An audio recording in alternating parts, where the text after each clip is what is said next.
Alors l'idée est venue d'une première discussion quand même avec Benjamin de Vidéoflex. Finalement, dans une conversation comme ça, les choses en emmenant une autre, on a discuté. Il me soumet une idée, j'en soumets une autre, et puis ça commence un peu à germer. Ça fait de ça 1 an et demi, donc on n'y était pas encore. Je pense que je ne savais pas par quel bout prendre les choses. En fait, comment aborder ça, ça me semblait vraiment énorme, et du coup, j'arrivais pas très bien à savoir comment aborder. Et puis il y a eu le confinement. On est tous passés en télétravail, on est tous passés sur les systèmes de webinaires, on a vu qu'il y avait beaucoup plus de choses qui se faisaient en ligne.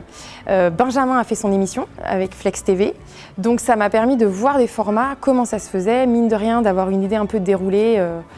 Voilà. Et puis à l'époque, j'avais déjà commencé à en parler à mon ancien directeur Christophe Angot qui était sur la structure à l'époque.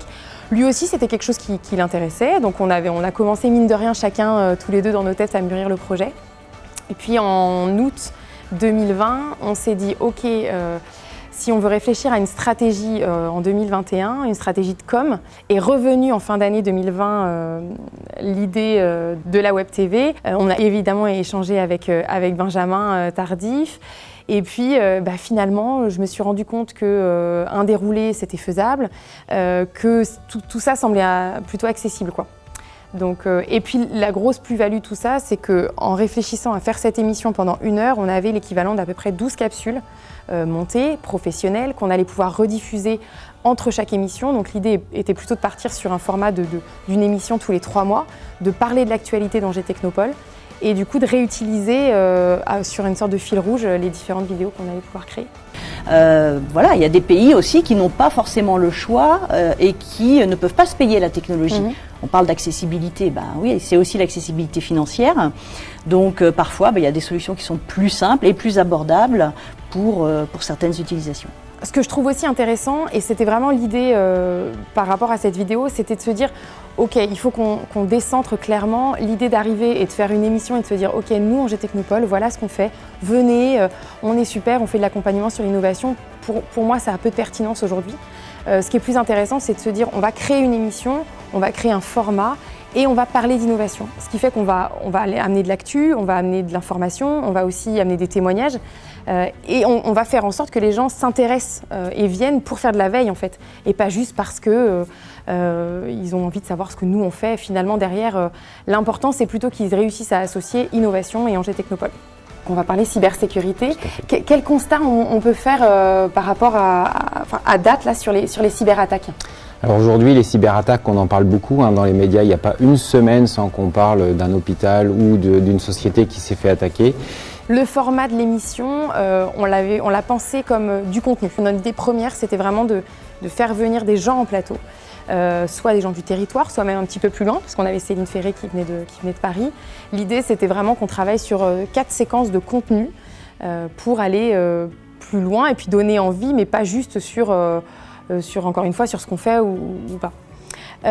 Ensuite, l'idée, c'était d'intercaler, rythmer un peu. Certes, on avait 10-15 minutes en plateau, mais pour que ce soit un peu dynamique et qu'on n'ait pas envie que ce soit pas trop long pour rester, on a eu l'idée plutôt d'insérer des capsules vidéo.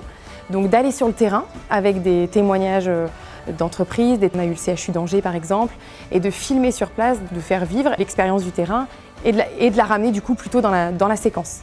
Et ensuite, on voulait des capsules un petit peu plus ludiques, qu'on a appelées nous les capsules ludiques. Alors ça peut-être la vocation à changer de nom, mais des choses un peu plus légères, avec un peu de second degré, un peu d'humour. Je me suis rendu compte d'un truc, c'est que les plus grosses embrouilles, elles viennent des clients. Pas de clients, pas d'embrouille. C'est pas compliqué. Ce qu'on voulait aussi, c'était que ce soit une émission qui soit interactive. Donc on a réfléchi assez rapidement avec l'aide de Benjamin au système de proposer en fait aux gens qui étaient derrière l'écran de pouvoir rencontrer à la suite, grâce à des liens Teams, de pouvoir rencontrer les intervenants en plateau. Donc ça, c'est une première chose qu'on a fait. Et après, on a essayé de travailler. Alors évidemment, il y a le chat YouTube où les gens pouvaient mettre des commentaires, interagir. On avait un live tweet. Vous pouviez aussi faire des commentaires sur LinkedIn via 1 ou 2 posts qu'on a fait pendant l'émission. Et puis, ça, c'est aussi grâce à l'aide de Benjamin, on a eu l'idée de faire une sorte de document qu'on a appelé document d'inspiration. Et l'idée, c'était d'amener les gens derrière à se poser des questions par rapport à ce qu'ils avaient entendu, de ne pas rester passifs en fait. Et vraiment se dire, ok, là j'ai entendu parler de ce sujet, j'ai entendu parler de la cybersécurité, mais concrètement, moi demain, c'est bien beau d'avoir regardé cette émission, d'avoir pris 1 heure de mon temps. Est-ce que je vais en tirer des choses? Donc sur chacun des grandes séquences, on a posé des questions derrière pour que les gens soient actifs aussi devant l'émission. La 4e chose sur laquelle on a voulu interagir, c'était le côté WooClap, en fait, de poser des questions directement et de voir des nuages de mots qui apparaissent sur l'écran. Ça permet de se connecter direct. Alors l'accompagnement de Vidéoflex, c'est pas juste de la réalisation le jour J, en fait. C'est pas juste la réalisation non plus des capsules en amont. On a vraiment travaillé ensemble le contenu. Benjamin et toute l'équipe d'ailleurs sont réellement proactives.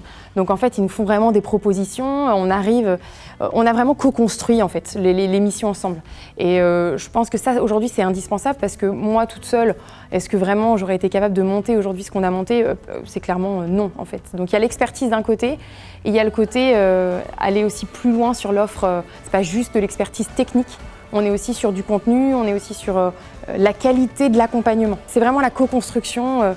On n'aurait pas les idées aussi qui viennent, se dire tiens là ça pourrait être intéressant, à ce sujet-là, et du coup on va aller chercher une capsule à tel endroit, on va monter de telle manière, on va séquencer comme ça et comme ça pour que ce soit plus dynamique. On va pas faire que des témoignages non plus, on va essayer de faire un peu de ludique. Et ça clairement c'est l'expertise de Benjamin et de Vidéoflex. Sans ça on aurait sans doute eu quelque chose de beaucoup plus linéaire.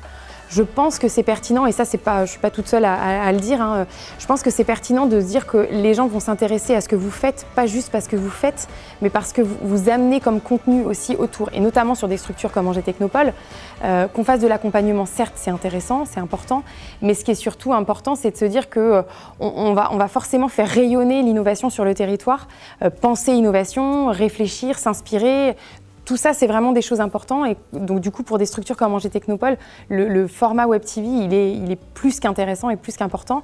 Et à l'avenir, je pense aussi que les entreprises, si elles ont envie dans leur com d'aller un peu plus loin et de prendre un peu de hauteur, le format d'une Web TV, pour moi, c'est vraiment parfait.